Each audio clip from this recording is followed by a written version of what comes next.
그래도 은혜입니다 라는 제목으로 말씀을 나누겠습니다. 어제 우리 정인숙 집사님이 왔다 가셨는데 친구가 마음이 많이 힘들다고 교회 와도 되겠습니까? 그래서 당연하죠. 그랬더니 정말 택시 타고 오셨어요. 그래서 친구분하고 좀 얘기하다가 갔는데 굉장히 저는 행복했어요. 그래요. 교회는 힘들 때 찾아오는 곳입니다. 우리 정 집사님이 친구가 마음이 힘들다고 나는 교회 와서 나도 위로를 받으니까 너도 위로 받으라고 그런 마음이 너무 고마웠고 그런 게 교회입니다. 교회는 거룩한 자들 또 이런 것만이 있는 것이 아니라 정말 우리 마음이 힘들고 정말 어려울 때 함께 마음을 나누고 그래서 참 돌아가시고 나서 참 뿌듯했고 감사했어요. 옛날 생각이 또 났어요. 돌아가시고 나서 잠깐 기도하면서 옛날 생각이 났는데 옛날에 지금 이사를 가가지고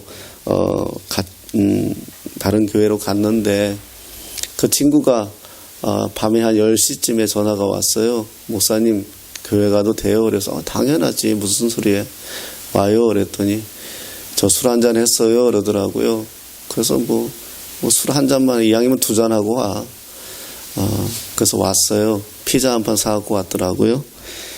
그래서 와서 그 남자가 남자 집사님이 엉엉 우는 거예요.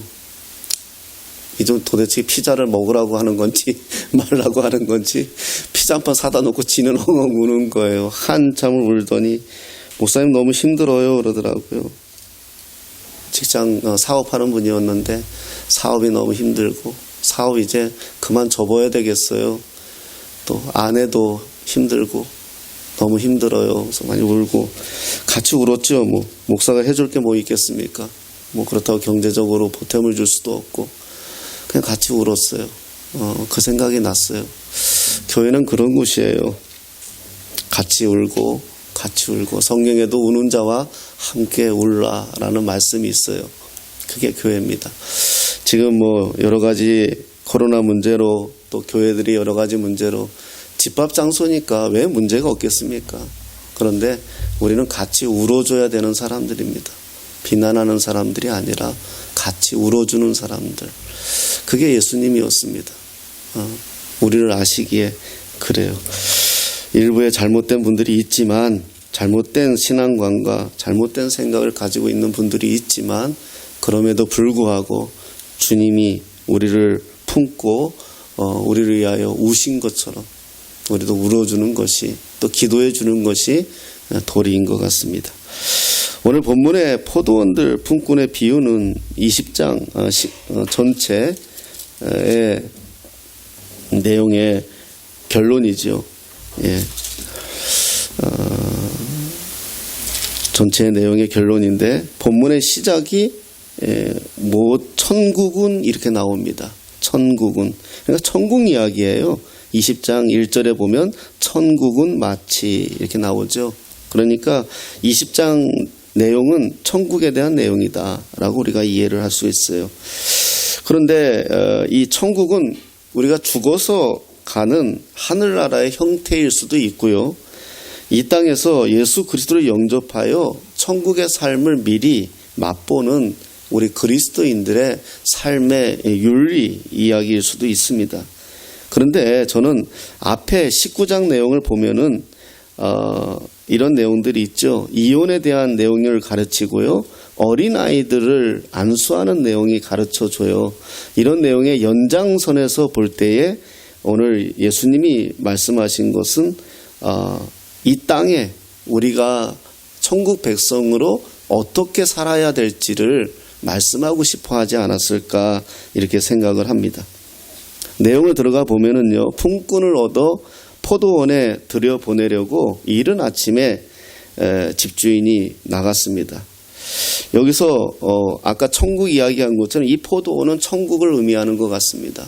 천국을. 그래서 집주인은 하나님이신 예수 그리스도를 의미한다 볼 수 있고요. 품꾼들은 우리 그리스도인들을 말하는 것 같습니다. 집주인이 포도원의 일꾼들을 모으면서 한 데나리온은 남자가 하루에 1당 정도의 돈입니다. 지금 같으면 뭐 사람마다 천차만별이지만 하루에 1당이다 이렇게 생각하면 될 것 같아요. 약속하고 일꾼들을 모아서 포도원에서 일을 시킵니다. 여기서 끝나면 평화로웠을 텐데 집주인이 또 일꾼을 데려오는데 성경에서 나오는 시간에 항상 9시를 더하라, 6시간을 더하라고 했죠. 아침 9시에도 데려오고, 또 낮에 12시에도 데려오고, 또 오후 3시에도 데려오고, 또 오후 5시에도 데려와요. 뭐 이렇게 하는 거예요. 주인 마음이니까. 주인이 사람들이 부족하니까 데려다가 쓰고 또 나가보니까 너 왜 놀고 있어? 너 와서 일해. 이렇게 시켰단 말입니다. 이거 주인 마음이죠. 오늘 성경에도 그렇게 말씀하니까요. 그렇게 말해요. 내 것을 가지고 내 뜻대로 하는데 네가 선함으로 내가 악하게 보이냐. 넌 선한 척하지 마. 이건 내 뜻이야. 내 마음대로 하는 건데 왜. 내 포도원인데 이런 의미잖아요. 근데 문제는 일당을 지급하는 방법과 액수가 문제가 되었죠.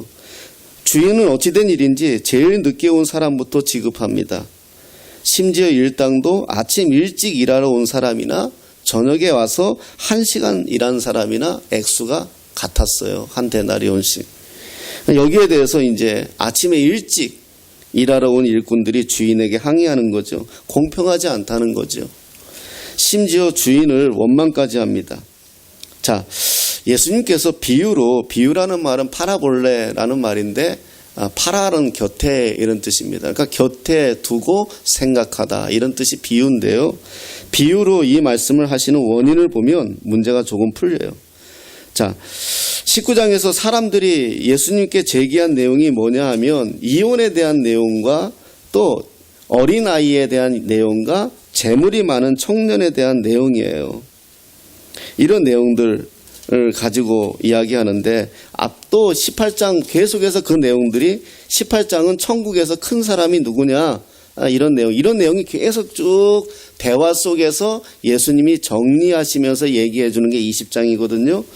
이 말은 뭐냐면 제자들이 계속해서 의문을 갖고 얘기하는 게 뭐냐 하면 상급과 보상에 대한 이야기예요. 이제 예루살렘에 들어가면 이제 예루살렘에 입성하면 예수님이 왕이 되셔가지고 우리에게 어떤 보상을 할 거냐, 어떤 한 자리를 줄 거냐, 이런 생각들을 가지고 있었거든요. 그러니까 계속해서 주님 앞에 그런 의문을 제기를 했어요. 그래서 예수님이 오늘 본문 포도원 이야기를 비유로 이야기하면서 이제 정리해 주시는 거예요. 결론부터 말씀드리면 예수님이 하시고자 하는 내용이 이것입니다. 하나님 나라는 세상에서 통용되는 공로의 원리가 아니라 은혜의 원리라는 거예요. 세상은 가치예요. 저 사람이 얼마나 똑똑하냐, 능력이 있느냐, 또 얼마나 많이 애썼느냐, 애쓰지 않았느냐, 이런 공로를 가지고 그 사람들을 평가해요. 예를 들어 옛날에 이성계가 위화도 위군을 해가지고 회군을 해가지고 나라를 잡았을 때 어떡합니까? 그 건국 공신들 한 자리씩 다 줬잖아요. 결국 이 건국 공신들의 집안들 때문에 조선이 그렇게 힘들지 않았습니까?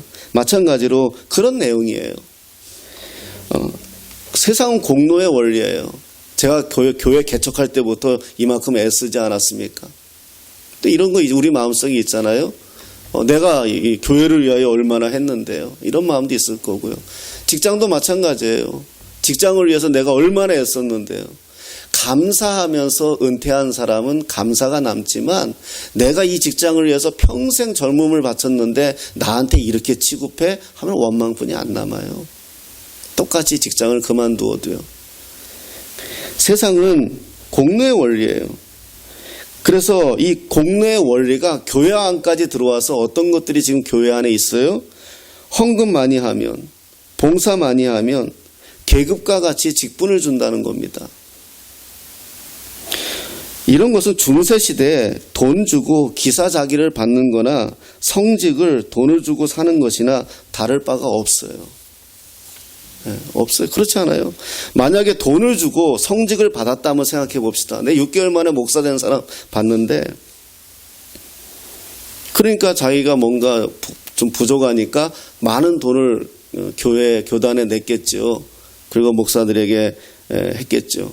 돈을 주고 내가 성직을 받았다 칩시다. 돈을 주고 내가 권사가 되고 돈을 주고 내가 장로가 되었다 칩시다. 그러면 어떻게 됩니까? 공로예요. 난 돈 주고 정당하게 받은 거예요. 거기에 뭐가 없죠? 은혜가 없는 거예요. 내 마음에 공로가 들어왔는데요. 내가 교회를 위해 이만큼 했는데 공로가 들어와 버렸거든요. 그러니까 은혜가 안 되는 거예요. 내가 할 거 한 거야. 우리 장로님들이 옛날 우리 어른 장로님 다 그런 거 아니에요. 정말 저는 신앙을 위해 믿음을 위해 사는 장로님들을 많이 봤는데 그렇지 않은 분들을 보면 내가 이 교회를 위해 평생 바쳤는데 어찌 젊은 목사가 나한테 이럴 수 있느냐고. 그거 원망이잖아요. 감사로 하고 은혜로 했으면 그런 말 안 나와요. 그냥 그분이 젊은 목사가 좀 부족하면 개인적으로 꾸짖는 한이 있더라도요. 자기 공로, 자기 의, 이게 공로예요. 세상은 이걸 중심으로 그러나 교회 안에도 이거 들어오면 안 돼요. 왜냐하면 이런 사람들 하나님의 은혜를 제대로 맛보지 못했기 때문에 그래요. 제가 조직교회에서 죄송하지만은 이렇게 수만 명 교회도 있어봤고 1000명이 넘는 교회도 있어봤지만은요. 제가 지금 개척교회 목사로서 한 영혼이 얼마나 귀하다는 거 이제 알았어요. 전에는 제가 똑똑한 줄 알았어요. 잘난 줄 알았고요. 설교 듣고 성도님들이 나가면서 손 붙잡고 은혜 받았다 그러면 아주 꼴값 떨었고요. 하나님의 은혜였어요. 포도원이 천국이라면 주인은 예수님이라 했습니다. 그러면 품꾼은 제자들이죠. 품꾼들은 저와 여러분들이에요. 오늘 품꾼들이 주인에게 항의하는 것이 무엇입니까? 공평하지 않다는 거예요. 왜 이런 생각을 가지고 있습니까? 자기들의 수고를 생각하는 거죠. 아침부터 고생했다는 거예요. 나는 내 배도 다 버리고 내 부모도 버리고 예수님 따랐는데 예수님 따른 우리들이나 버리지 않고 저들이나 중풍병자 걸리는 사람들이나 앉아서 일어나지 못한 사람들이나 똑같이 천국에 들어간다면 천국 가서 똑같이 대접을 받는다면 그리고 공평하지 않습니까? 이 얘기예요. 그렇게 생각하는 사람들이 의외로 많아요. 네, 교회 안에도요. 그렇잖아요. 귀신 들린 자라.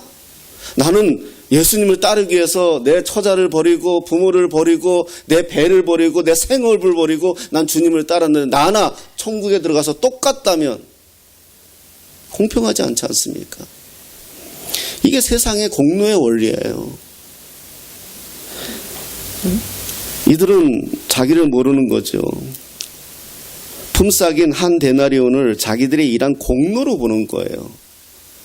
주인이 주는 은혜로 보면 이렇게 생각하지 않았을 것입니다. 품꾼들을 불러 모은 분이 주인이에요.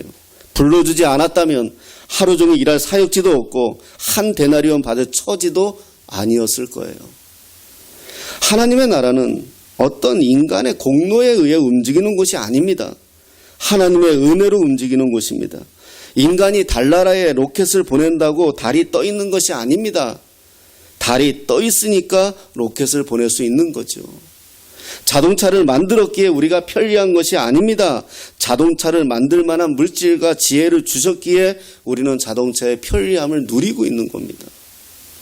세상 사람들은 자동차 만든 것에 관심을 갖지만 우리 그리스도인들은 자동차 이전에 우리에게 지혜와 자연을 이용할 줄 아는 하나님의 지식을 준 것에 감사하는 사람들이에요. 하나님의 은혜를 고백하는 사람들이에요. 세상 사람들은 세상의 원리를 이해하고 산다 하지만 우리 그리스도인들까지 그렇게 살면 안 됩니다. 우리 그리스도인들은 하나님 나라의 원리로 사는 사람들이에요. 원리를 잊어버리면 그때부터 어떻게 하죠? 오늘 품꾼들처럼 불평이 나오는 거예요. 원망이 나오는 거예요.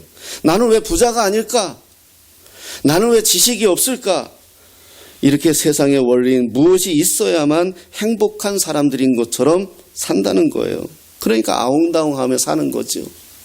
어떻게 하든 더 배우고 더 누리고 더 가져야 복이라고 생각하는 거예요. 전 세계에서요. 학원이 이렇게 잘 돼 있는 나라 대한민국밖에 없어요. 그 이유가 뭐냐면 우리 부모님들이 배움에 한이 있거든요. 난 못 배워서 이렇게 고생했으니까 내 자식만큼은 고생하지 않게 하기 위해서 가르침을 베풀기 위해서 투자를 하고, 서울에 어떤 집사님하고 얘기하니까 수입의 30% 40%를 자녀들 공부시키는데 쓴다 하더라고요. 참 답답하더라고요. 이해는 돼요. 이 사회 구조에서. 그러면서도 아프더라고요. 그 30% 40%를 그 가정이 행복한 것에, 서로도 함께하는 것에 더 그 돈을 나누고 즐거우면 더 가정이 행복하지 않을까. 그런 이놈의 사회 구조가 왜 이렇게 밖에 안 될까, 이런 생각을 할 수밖에 없었던 생각이 있어요. 그러니 더 가지고 더 누려야 된다고, 이것이 우린 복이라고, 이것이 우리 하나님의 은혜라고 우리가 이렇게 말하고 있지 않는가. 그러니까 뒤집으면 어때요? 없으면 불행하다는 거예요.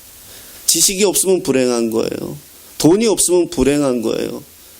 그렇게 결론 내려질 수밖에 없다는 거죠. 하지만 우리 그리스도인의 가장 큰 감사는 오늘 품꾼들을 불러 포도원에 일하게 하신 것처럼 하나님으로부터 부름받았다는 거예요. 그리고 하나님의 자녀로 살게 하시고 포도원을 누리게 했다는 겁니다. 이게 가장 큰 기쁨이죠. 일할 수 있다는 것이.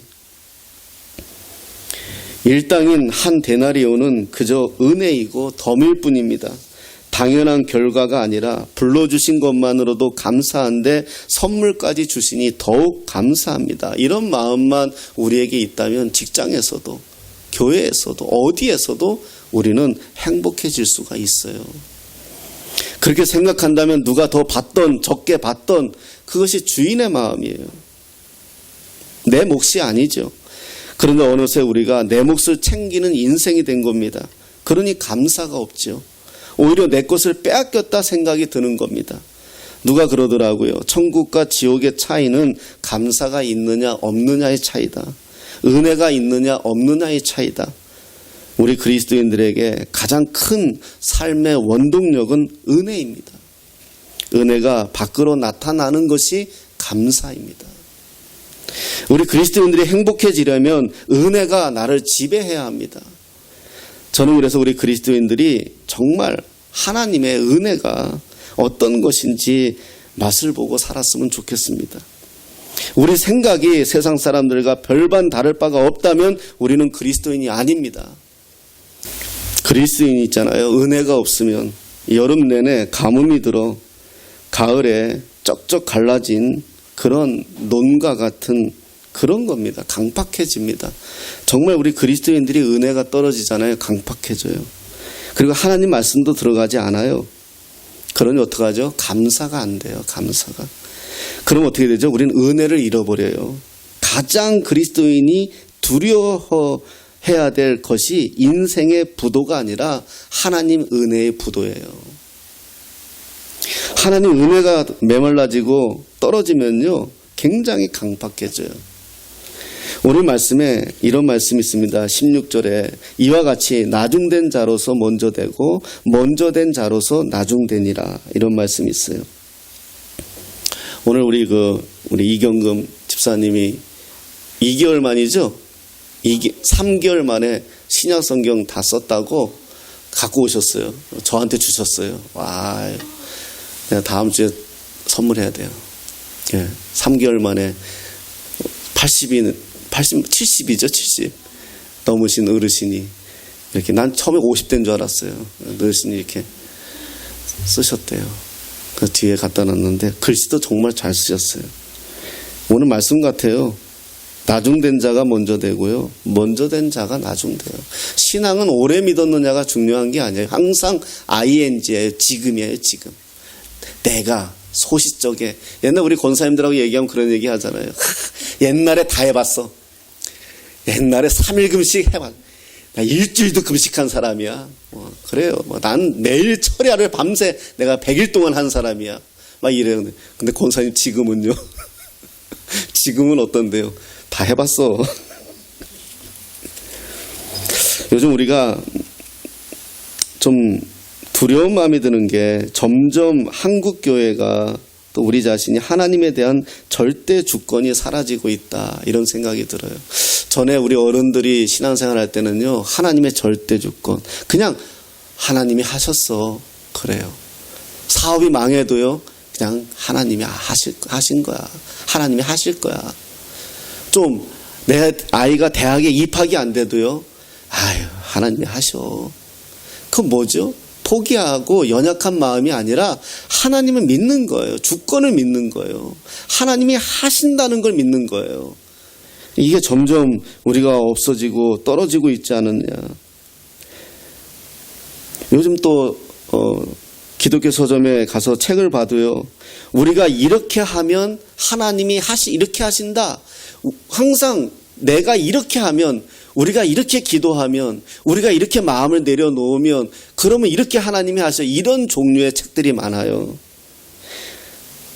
다 나로부터 시작되고 있어요. 언젠가부터. 하나님으로부터 시작된다는 걸 우린 고백하는 사람들인데, 언젠가부터 우리의 입맛은, 그래서 어떡하죠? 기도도 이렇게 하면, 예배도 이렇게 하면, 뭘 이렇게 하면 우리가 잘 되는 것처럼 이야기해요. 안 그래요. 오늘 성경 말씀처럼 하나님이 하세요. 우리 그리스도인들의 신앙은 내가 주체가 아닙니다. 저 다른 종교에서처럼 3,000배 한다고 복주는 그런 종교가 아닙니다. 만약에 3,000배 한다고 복준다면 우리 모든 교인들은 돗자리 깔아놓고 3,000배 시작하면 됩니다. 우리가 이제 선교학에도 이런 게 있어요. 고지론과 저답지론이라는 게 있어요. 이게 선교학을 공부할 때 제일 먼저 나오거든요. 고지론과 저답지론이라는 게 있어요. 저답지.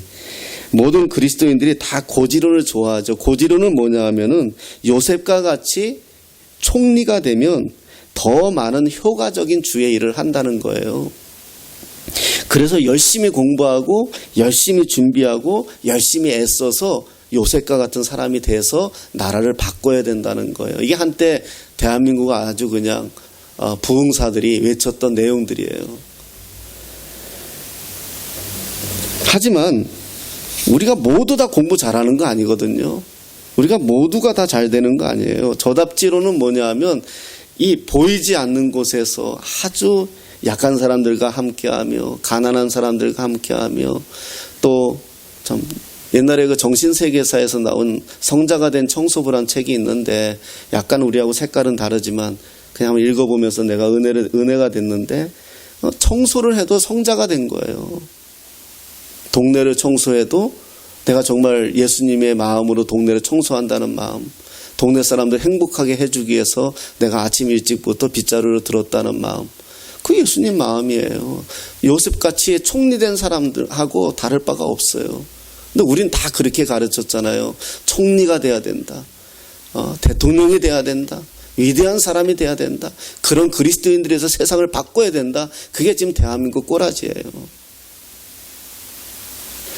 어려운 가운데에서 정말 믿음으로 주어진 자리에서 최선을 다하며 애쓰는 사람들을 다 하찮게 여겨버렸어요. 근데 세상은 이런 사람들이 더 많아요. 이런 사람들 때문에 세상이 굴러가는 거예요. 따져보면은요. 한때 우리나라 베스트셀러가 된 책이 있죠. 그 청년들하고 저도 그걸 가지고 교재를 삼아서 공부한 적이 있어요. 그런데 공부하고 나서 그 책을 덮고 나서 생각이 드는 것이 이런 마음이었어요. 목적이 이끄는 사람이라는 책인데 리그 워렌 목사님의 목적이 이끄는 사람이라는 책을 가지고 우리 그 청년들하고 같이 쉐어링하면서 공부한 적이 있어요. 그 책을 덮고 나서 제가 내린 결론은 감히 하나님은 뭘까? 그 책에서 저는 그 목적이 중심이었어요. 목적이 하나님이었어요. 하나님의 목적을 따라가는 것이 우리의 삶인데 그 책의 내용의 대다수가 좀 목적이 중요했어요. 물론 다 그런 건 아니었어요. 그러나 그런 면이 없지 않아 있어서 그 책을 제대로 읽고 제대로 공부하지 않으면 목적이 없는 사람은 꼭 하나님이 없는 사람처럼 여겨지게 만들어버려요. 우리가 목적대로만 살면 하나님이 복을 주신다. 그럼 하나님 자판기죠. 생명 없는 인격 없는 존재가 돼버리시죠. 또 한때 긍정의 힘이라는 책이 있어요. 긍정의 힘. 긍정하면 다 된다는 거죠. 이분 목사님 잘생기셨어요. 사모님도 엄청 이쁘고요. 그리고 이 목사님의 아버지도 목사님인데 큰 교회 목사님이셨어요. 우리나라 말로 하면 세습했죠. 나도 긍정하겠어요. 나도 긍정하겠어요. 나도 잘생기고 나도 우리 아버지가 큰 교회 목사님이셨다가 나한테 또 많은 지원을 하시고요. 그 긍정 안 할 수 있어요? 근데 세상은 다 이런 분들만 있는 거 아니에요. 가난한 개척교회 목사님도 있고요. 어려운 분들이 더 많아요. 긍정하면 하나님이 역사하신다. 긍정하지 않으니까 하나님이 너에게 인색하셔. 뭐 이런 내용들도 있더라고요. 그럴까요? 다 그렇다는 건 아니에요. 그렇다고 제가 함부로 그분들을 비판하는 것만은 아닙니다. 목적도 긍정도 이 말하고 싶은 거예요. 우리가 하는 게 아니에요. 하나님이 하시는 겁니다. 우리는 순종하는 존재들이에요. 그게 복입니다. 순종할 수 없는데 순종이 되는 게 그리스도인이에요. 내 마음은 그게 아닌데 그게 되어지는 게 그리스도인이에요. 먼저 믿었든 나중 믿었든 더 열심히 섬기는데 무언가 안 풀리고 이 사람은 무언가 되지 않는다라고 원망이 되고 불평이 되면 그러면 하나님의 마음을 아직 모르는 거예요. 오늘 20장의 내용이 그겁니다. 아침부터 일한 사람이나 낮에 1시부터 일한 사람이나 저녁 5시부터 일한 사람이나 똑같이 일당을 주는 걸 보고 사람들이 원망한 것에 대해서 주님이 말씀하시는 거예요. 내 것을 가지고 내 뜻대로 하는데 네가 왜? 너는 어차피 그걸 계약하고 들어오지 않았느냐. 아침부터 왔어도 한 데나리온 받을 걸 가지고 계약하고 들어온 것뿐이지 않느냐. 여러분 천국은요. 우리가 어떤 걸 해서 가는 것이 아니라 하나님의 은혜예요. 오늘 성경에도 내 것을 내 뜻이니라 14절에 내 것이나 가지고 가라. 나중 온 이 사람에게 너와 같이 주는 것이 내 뜻이니라. 하나님의 뜻이에요. 하나님의 마음이고요. 그래서 우리가 왜 세상은 불공평해요? 왜 저 사람은 저렇게 많이 가져야 되고 왜 저 사람은 더 하는 일마다 잘 돼야 되고 왜 저는 이래요? 이런 마음 들 수 있어요. 저도 들어요. 그런데 잠깐 기도하고 나면 마음이 달라져요. 그래 지금 이만큼 그래 이것도 하나님의 은혜다. 내가 잘나서가 아니다. 하나님의 은혜다. 불러주신 것만으로도 나를 목사로 써주시는 것만으로도 나를 직원으로 써주시는 것만으로도 감사하다. 내 부모님들 연약하고 부족했지만 그분들에 의해서 내가 태어났으니까 그분들 감사하다. 이게 그리스도인의 마음이에요. 왜? 하나님이 다 선택한 거거든요. 하나님이 다 결정한 거예요. 그럼 우리가 어떻게 결론 내려야 되죠? 하나님은 옳다. 여러분 이거 기억하십시오. 하나님은 항상 옳다. 내가 오늘 아픔을 좀 당했어도 내가 좀 다름을 당했어도 틀림을 당했어도 우리 그리스도인들은 하나님이 옳아. 하나님이 이렇게 하시는 이유가 있어. 그러나 하나님이 꼭 이렇게 두지만은 않아. 5시에 나를 불렀듯이 1시에 나를 부른 것처럼 하나님의 시와 하나님의 타이밍이 있어. 그때 분명히 하나님은 하실 거야. 이런 믿음. 이 시대는 이런 은혜가 더욱 우리에게 있어야 하겠습니다. 정말 어려운 시기이고 교회가 낯을 들지 못하는 그런 정말 이런 시기에 우리 그리스도인들이 그럼에도 불구하고 하나님이 하시고 하나님이 해결하시고 하나님이 역사하실 거라는 것을 믿으시면서 끝까지 우리가 정말 경계해야 될 것은 우리가 은혜가 없으면 안 돼요. 우리 마음에 은혜가 없으면 안 돼요. 우리 마음에 은혜로 충만해요. 오늘 성령의 빈들의 마른 풀같이 바짝 말라 있으면 안 돼요. 우리는 늘 촉촉히 젖어 있는 것처럼 시냇가에 심기운 나무와 같이 늘 푸르름처럼 늘 주님의 은혜로 가득해서 내 상황에 불평하고 내 현실에 불평하고 그러한 자들이 아니라 그럼에도 불구하고 감사하고 그럼에도 불구하고 기뻐하고 그렇게 사는 게 우리 그리스도인입니다. 여러분 마음에, 저와 여러분들 마음에, 우리 교회 마음에 하나님의 은혜로 충만하시기를 예수님의 이름으로 축복합니다.